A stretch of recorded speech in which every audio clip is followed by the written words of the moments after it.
It is Better Country 101.7 The Bull. Good to be with you here this morning. Also good to be joined by a certified platinum artist who just so happens to be coming to this neck of the woods before too terribly long for the Henderson County Fair. Southern Illinois' own Mr. Drew Baldridge joining us here on 101.7 The Bull. Drew, how are you doing here this morning? I'm good. How are you doing? Hey, I'm doing all right there, Drew. We appreciate you joining us here this morning. Let's get right into some things here. I mean, you've been performing since you were a teenager, I believe, dating back all the way to when you were a teenager. Where did your love of music come from that you wanted to pursue it as a career? Was it a family member, a friend? How did that come about? Oh, I just always loved performing for people. Ever since I was, kindergarten. I think my first performance was kindergarten, and since then, I've always constantly been a performer, and I've just absolutely loved it. I moved to Nashville at 19, right out of high school, and started doing music, and never looked back. Yeah, sir, and you've kept pushing at it. Your website mentions that you had some early momentum, but then you had some setbacks, which led you to kind of bet on yourself. What kind of setbacks were you talking about when you mentioned that you had those that you came across, and what kept you pushing towards doing that as a career? Yeah, so I moved to Nashville in 2011 and started chasing this crazy dream, and had got everything happened really, really quick. Got a record deal, got a manager, booking agent, all that fun stuff, and put out some songs, and it never did what Nashville wanted them to. So that came with, 3 or 4 failed singles at country radio, and that then turned into me losing those deals that I had, and, Nashville kind of giving up on me and deciding, you know what? Do I move back, or what do I do? So I just literally took it to the people and posted on social media and said, hey, I'll play in anybody's backyard that'll have me. And that turned into playing, 400 people's backyards for the next 3 or 4 years. And I loved kind of reconnecting with people, kind of rejuvenized me in music again, and found out, I'm really making music for people. It really has nothing to do with Nashville, the city, or what people think of my music there. It's what people think of my music outside of that. And so we started doing that. I had to create my own record label and sent my own song, She's Somebody's Daughter, to country radio by myself as an independent artist. And it's just been such a blessing that, it worked out for us, but we had to kind of start back over at ground zero and rebuild back up.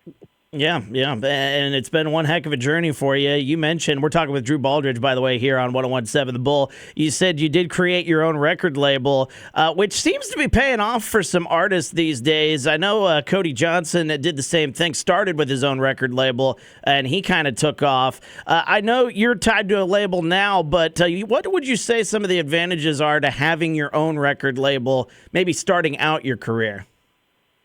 Yeah, I think, always knowing your own business is important. And, as much as you don't want to, think about this, but when you start singing, you become your CEO of your own business. I mean, yes, you're an entertainer, you're an artist, but you're also a business owner, and you got to run that like a business and learn it and learn where the money's coming from and how that works. And, I think, I'm very thankful for the years that I was an independent artist and had to learn that and how to run a business and be profitable and,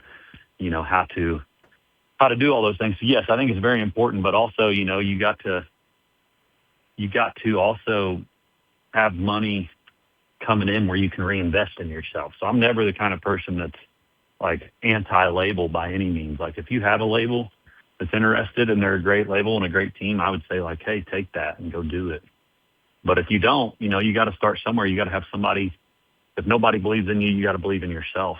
And so I think that's kind of where mine came from. And doing it. Ours was very different than Cody's. Cody's was just kind of putting out songs. He didn't have a promo staff or a bunch of people working for him until he got to Warner. And so, I think there's multiple different ways you can start a label and it work. It depends on if you want to go to radio or how you want to do it. But yeah, I think it's very important for every artist to know their business and how it works and how it's structured. And, from booking your own shows to, booking your own rights and all those things where you can then appreciate your team when the team does come.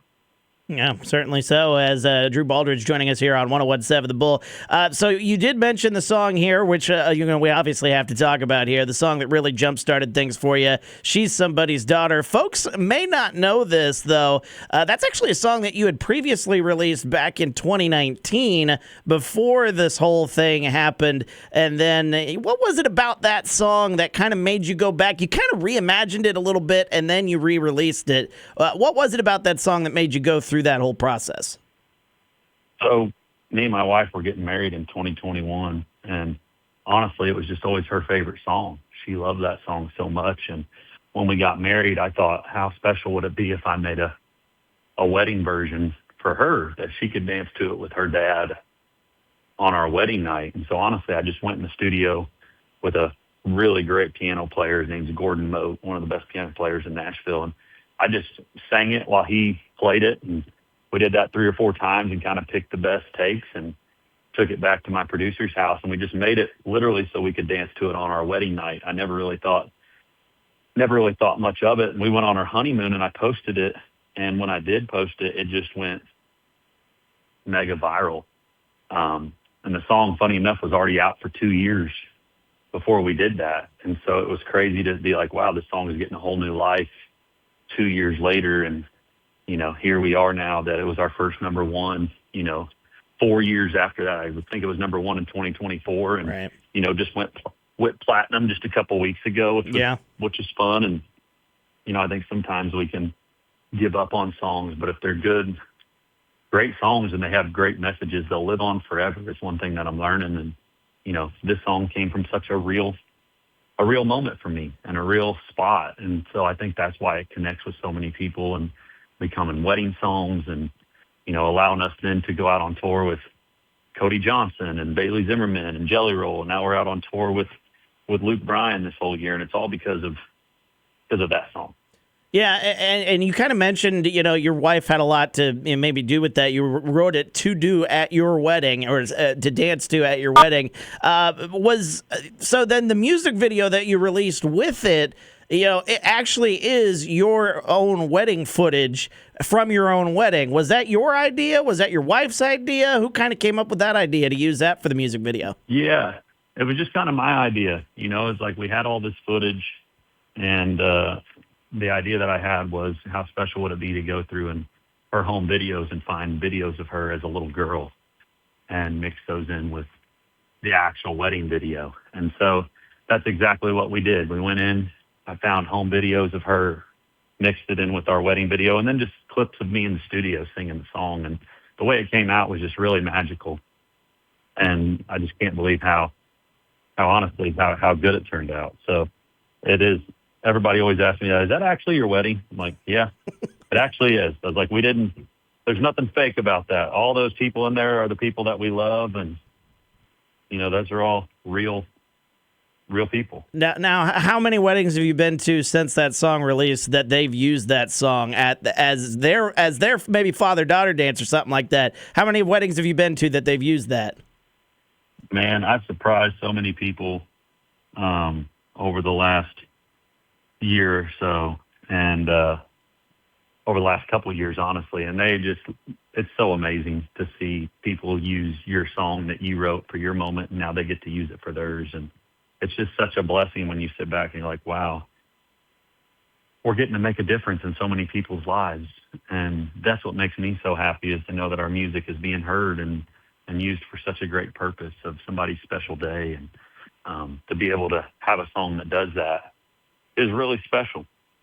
We're talking with Drew Baldridge here on 101.7 The Bull. Drew, you got a new album coming out here in September of this year. What can folks expect from that? Looking at the title of the new album, it's called Farm, Faith, and Family. I'm guessing it has something to do with that, but do you want to explain maybe a little bit more about it? Yeah, totally. This is an album that I've worked on for the last few years, and I always wanted it to be a concept album like this, to show more of myself than just She's Somebody's Daughter. And, obviously we've had success with Tough People. It was our second top 10 at country radio. And, we just put out Rebel a little while ago. And I think a lot of people are like, who is this guy and what's he stand for? And, I think when you even read the title of this album, just like you said, you get it. I grew up on a farm in the middle of nowhere, and Southern Illinois is where I come from. And, anytime we can get back to Illinois and play, because we're on the Farm Faith Family Tour right now. We're coming up to Stronghurst in August, which we're really excited about, and which is close to y'all. And we're going to be playing these songs, some of these songs. And it's about the first half. I like to say the album's broke down into three parts. The first third of the record is kind of farm songs. They're fun. We just have a song that we just put out called Diesel and Dirt. It's about growing up on a farm and working and what's that take. And we've been teasing a song that comes out July 10th with Ann Wilson.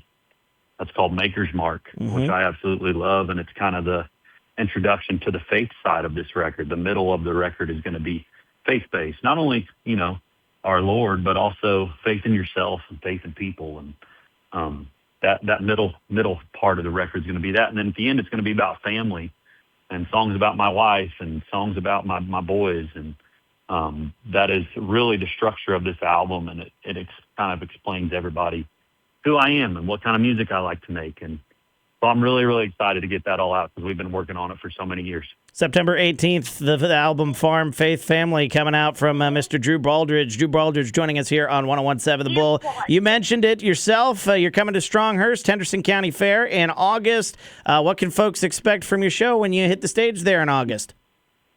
Oh, man, so much fun. We've been out on tour with Luke Bryan, and, like I said, last year we got to tour with so many amazing people, and so we bring, a stadium arena act into the county fair. And, being able to play songs like what we've been playing and making sure that we always do a lot of crowd interaction. So you never know, if you come out, who knows, you might make your way on stage. We might be singing right next to you. We always try to do something fun every night and wherever we're playing. And so I just love, one of my favorite parts of music is playing live. And, I put everything, my whole heart and soul into these shows. So I'm really excited, and especially, playing in my home state. We don't get to do that a ton of times this year. So anytime we can play in our home state, and, Stronghurst is not that far away from my wife's hometown. She grew up in Nauvoo, Illinois. Oh, so yeah. Little while away, but nothing crazy. And so we're excited to get up there. Yeah, man, we're excited to have you here. We can't wait. It's going to be a good time. Henderson County Fair, August 1st. He will be there. His name's Drew Baldridge, a certified platinum artist, Illinois' own. And, Drew, we appreciate the time. Thank you so much for taking some time out of your day chatting with us, and we'll see you here in August. Awesome. We'll see you soon. Thanks, man.